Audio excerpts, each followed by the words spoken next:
Halo sahabat, salam jumpa, salam sehat.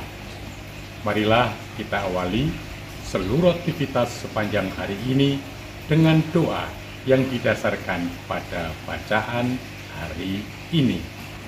Doa pagi, Rabu 15 Oktober 2025, peringatan Santa Teresia dari Yesus, perawan dan pujangga gereja. Celakalah kalian juga, hai ahli-ahli Taurat, dalam nama Bapa dan Putra dan Roh Kudus. Amin. Bapa, Engkau mengendaki kami agar jangan menunda-nunda pertobatan. Orang yang mengerti hukum di hadapan-Mu tidak dapat mengungkirinya, tidak dapat menghindar, apalagi jadi kebal hukum. Engkau tidak dapat disuap.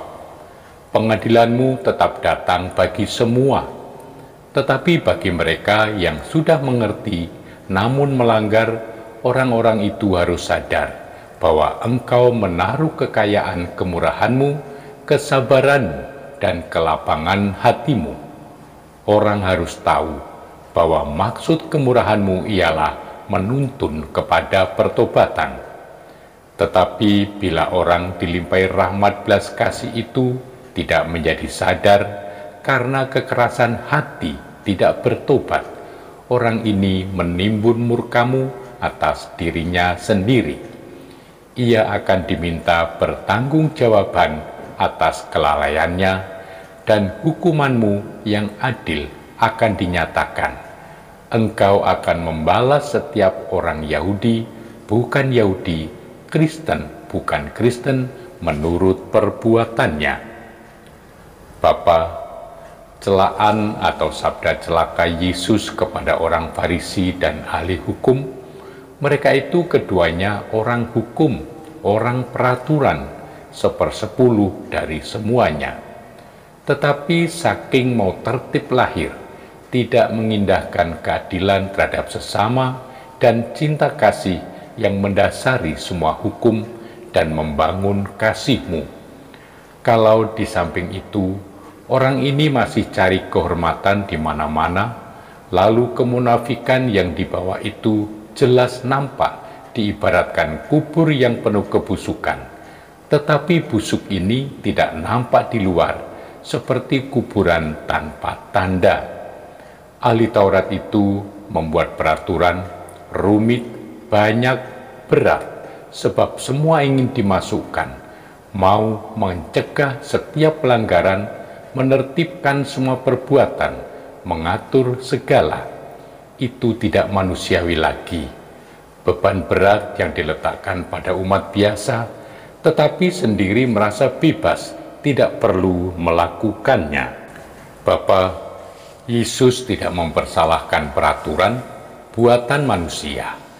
Namun maksudnya harus menjelaskan hukum-Mu yang pokok seperti cinta kasih dan keadilan, dan mengarah pada pelaksanaannya yang membangun manusia dan memuliakan Engkau. Tetapi hukum rumit berbelit-belit membuat intinya hukum keadilan dan cinta kasih malahan kabur, dapat diputarbalikkan, menguntungkan yang besar, lihai dan kuasa, dan masih dihormati lagi karena kedudukannya, tetapi menjadi beban berat tak terpikul oleh umat biasa sederhana yang hidup menurut peraturan apa adanya. Ia digencet oleh peraturan, sedang yang di atas sana tidak menyentuh beban itu dengan satu jari pun. Pembuat peraturan setiap kali wajib meninjau, dan bila perlu dengan perubahan zaman, mengubah peraturan tradisi lama manusia itu dengan membuat peraturan baru yang tidak membebani dengan yang sudah tidak perlu. Syukur bisa jelas, praktis, manusiawi, membangun, dan pemimpin harus mendahului, jadi teladan. Bapa sumber kebijaksanaan, dengan Roh-Mu Engkau menggerakkan Santa Teresia dari Yesus yang kami peringati hari ini untuk menunjukkan kepada gereja jalan kesempurnaan yang harus diikuti. Kami mohon, semoga kami selalu diterangi dengan ajaran yang diterimanya darimu dan dikurbankan oleh kerinduan akan kekudusan yang sejati. Dengan pengantaraan Tuhan kami Yesus Kristus Putramu, yang hidup dan berkuasa, kini dan selama-lamanya. Santa Teresia, doakanlah kami. Amin. Semoga Allah yang Maha Kuasa memberkati saudari-saudara sekalian, Bapa dan Putra dan Roh Kudus. Amin.